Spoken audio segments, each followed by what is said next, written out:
Bonsoir à tout le monde. Que la grâce de Dieu soit avec vous ce soir au nom puissant de Jésus. Que Dieu vous fasse du bien, que Dieu vous bénisse partout où vous me regardez. Que le Seigneur vous comble de protection, vous comble de grâce. Et que le Seigneur bénisse également vos vies sentimentales.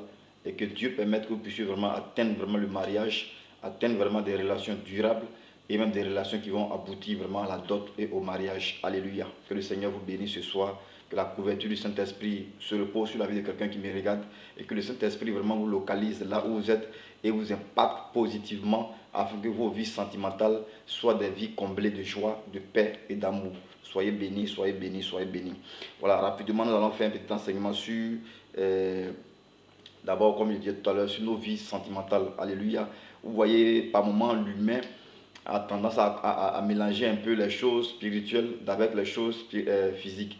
Entre-temps, il y a le spirituel et puis il y a le physique. Mais d'abord, nous devons avoir d'abord le spirituel afin de pouvoir vraiment jouir du physique. Donc ce soir, nous allons prendre un petit enseignement et dans un petit passage. Et dans ce passage, vous allez retrouver vraiment quelque chose qui nous intéresse, nous les humains actuellement. Quelque chose vraiment qui a de la valeur pour nous les humains actuellement. Alléluia. Nous allons toucher un peu ce point-là pour vraiment donner une certaine notion, de par le Saint-Esprit bien sûr, qui va nous donner une certaine notion qui va nous aider, aujourd'hui vous et moi, à pouvoir vraiment nous lancer dans nos relations concernant vraiment nos vies sentimentales, à pouvoir nous lancer dans ces relations-là et pouvoir les réussir. Parce que plusieurs parmi nous, plusieurs vraiment pleurent, plusieurs vraiment sont dans le chaos, dans l'échec.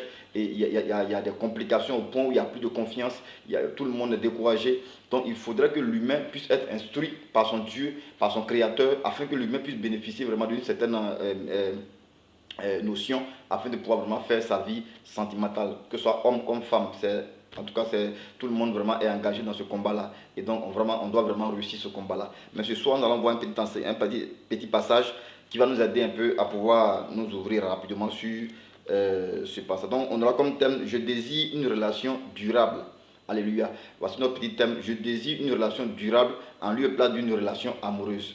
Alléluia, parce qu'en réalité, la relation durable, c'est elle qui conduit au mariage. C'est elle qui conduit vraiment à la dot. C'est elle qui conduit à l'homme ou à la femme de pouvoir vraiment s'adapter à une vie de mariage. C'est cette relation d'ailleurs qui conduit l'homme à pouvoir vraiment prendre des décisions exactes devant la femme en partant de la doter, en partant vraiment se présenter devant ses parents. Mais celle qui est la relation amoureuse, c'est celle qui par moment commence avec la vie, commence avec vraiment comment on dit ça, l'amour, et après on voit que toutes ces choses disparaissent. Alléluia. Donc l'humain, le chrétien, l'enfant de Dieu doit rechercher plutôt la relation durable afin que des deux côtés, homme comme femme, ensemble d'un cœur uni du moins, ces personnes puissent atteindre vraiment le but. Alléluia. Donc nous allons voir un enseignement dans un passage dans le livre de Genèse, chapitre 3, versets 11 à 14, à 13. Voilà, je lis rapidement la parole du Seigneur.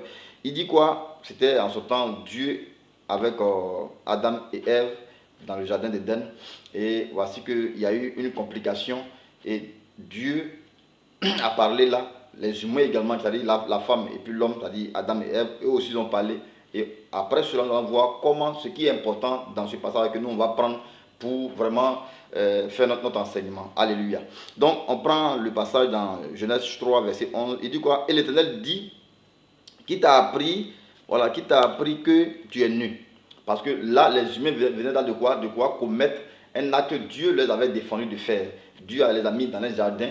Il dit, ah, ici, là, ne mangez pas ce fruit-là. Mangez tout, mais ce table-là, ne le mangez pas. Et l'humain est allé manger ce table. Alors, l'humain est allé manger ce table. Et lorsque Dieu venait, ils se sont vus nus.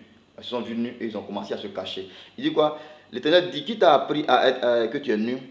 Est-ce que tu as mangé de l'arbre dont je t'avais défendu de manger? L'homme répondit dans le verset 12, la femme que tu as mise, voici ce que l'homme dit, la femme que tu as mise auprès de moi m'a donné de l'arbre et j'ai mangé. Verset 13, et l'Éternel dit à la femme, pourquoi as-tu fait cela? Et la femme répond à son tour, la femme répondit, le serpent m'a séduite et j'en ai mangé. Alléluia. Voici un peu ce dialogue se passe entre vraiment trois personnes, c'est-à-dire Dieu, Adam et Ève. Dieu les a mis dans un jardin. Il dit, restez là, ne touchez pas à ce table-là, ne le mangez pas, vous pouvez manger tout, mais lui là, ne le mangez pas. Et Dieu s'en va, et à son retour, il voit que ces deux personnes-là, l'homme et la femme, sont cachés. Pourquoi? Parce qu'ils ont mangé ce fruit-là. Et donc, ils ont mangé ce fruit-là, puisque c'était le fruit de l'arbre de la connaissance du bien et du mal, automatiquement, ils sont venus nus. Avant, ils ne savaient pas que c'était nu, ils sont venus nus. Donc ils étaient obligés de se cacher vers leur père. Et donc lui est arrivé, Dieu appelle l'homme. Il dit, ah Adam, mais tu es où? Il me dit que non, père. Il dit que non, ah père, je suis nu. Il dit, mais attends, qui t'a dit que tu es nu? Est-ce que Dieu dit, qui t'a dit que tu es nu?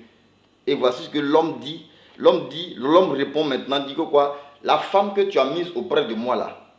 Vous voyez, écoutez très bien. La femme que tu as mise auprès de moi m'a donné de l'arbre, du fruit de l'arbre que tu nous as défendu de manger. Alléluia. Et Dieu tourne vers le regard vers la femme, dit, ah mais attends, pourquoi tu as fait cela? Elle aussi, elle veut se racheter. Elle dit, non, Seigneur, ce n'est pas moi, mais c'est le serpent qui est venu me séduire. Alléluia. Chacun d'eux, en tout cas vraiment, s'est débarrassé du problème, comme si rien n'était. Dieu vous dit, ne mangez pas cela. Et vous mangez maintenant, le problème est comment ça? Le Dieu est là maintenant. Expliquez-vous maintenant, chacun vraiment remet la faute sur Dieu. L'homme met la faute sur la femme également met la faute sur quoi? Dieu. Donc ça veut dire que quelque part, l'humain même là, le premier problème de l'humain là, ça ne s'est pas passé aujourd'hui, mais c'est depuis le jardin d'Éden que l'humain a eu le premier contact avec vraiment le mal. Donc là, les humains venaient quoi? De pouvoir désobéir à Dieu. Et au lieu de se référer à eux-mêmes, ils ont commencé à mettre le problème sur Dieu. Donc là, l'homme dit à Dieu que c'est la femme que tu as mise auprès de moi là qui m'a séduite et puis moi j'ai fait cela. Parce qu'avant, je ne mangeais pas ce fruit-là. Mais depuis qu'elle est venue, c'est elle qui m'a séduit. Donc, en révélation, dans la révélation qui nous concerne dans ce passage, c'est que quelque part, il y a une part qui nous contient.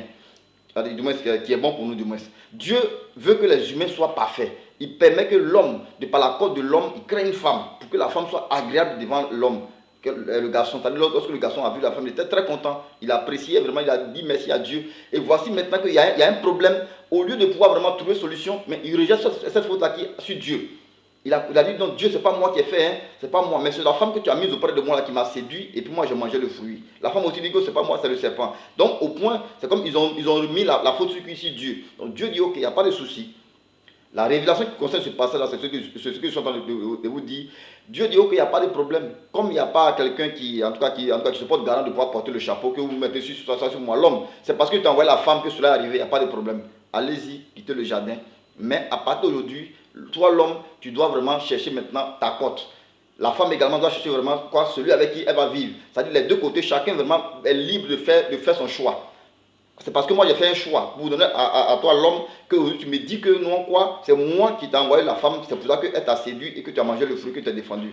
Donc ok, il n'y a pas de souci, vous êtes ma créature, mais à partir de maintenant, chacun va maintenant faire son choix. Alléluia. Donc la première décision que Dieu a donnée à l'humain de pouvoir faire un choix, c'est à partir de ce contact, c'est-à-dire c'est à partir de ces paroles que Adam et Ève ont proférées vers Dieu, ça a amené Dieu à pouvoir leur dire que ah ok, il n'y a pas de souci, maintenant que chacun prenne sa décision. Je vais vous accompagner dans ce but-là, mais je vous donne l'opportunité vous-même de pouvoir faire vos choix, pour ne pas qu'après, vous puissiez me dire que quelque part, c'est moi qui ai fait ceci, c'est moi qui ai fait cela. Alléluia. Pour que quelque part, l'humain, l'homme que nous sommes aujourd'hui, on a la capacité de pouvoir décider aujourd'hui. On a la capacité de pouvoir décider aujourd'hui. Donc, ce côté-là, ça parle de quoi? De l'homme et puis la femme. Donc, c'était le côté sentimental. C'est rentré dans le côté sentimental. Parce que Dieu a envoyé la femme auprès de l'homme. L'homme a dit que non, c'est à cause de cette femme-là que lui, il a péché. Ou un peu. Donc Dieu leur donne maintenant le libre choix de faire leur choix. Donc lorsque Dieu les chasse dans le jardin maintenant, c'est comme cette parole-là est collée sur eux. Cette parole est collée sur eux. Donc à partir de la descendance, à partir vraiment de tous ceux qui vont sortir de Adam et Ève, puisque c'était là nos premiers ancêtres, ce phénomène-là est collé sur eux. Cette attitude-là est collée sur eux. Et même cette parole-là est collée sur eux. Donc aujourd'hui, ça veut dire que quelque part, c'est l'homme, toi l'homme maintenant, qui va prendre ta décision pour dire, ah ok, j'aime telle soeur, je vais commencer en tout cas à m'habituer à elle un peu, on va aller au mariage, on va aller à la dot. Et ensemble, vice versa, vous essayez de pouvoir vous comprendre et atteindre vraiment le mariage. Pourquoi? Pas parce que Dieu n'est pas avec vous. Non, il va vous accompagner, c'est Dieu qui bénit le mariage en réalité. Mais aujourd'hui, il va te laisser toi-même faire le choix. Aujourd'hui, je suis vraiment beaucoup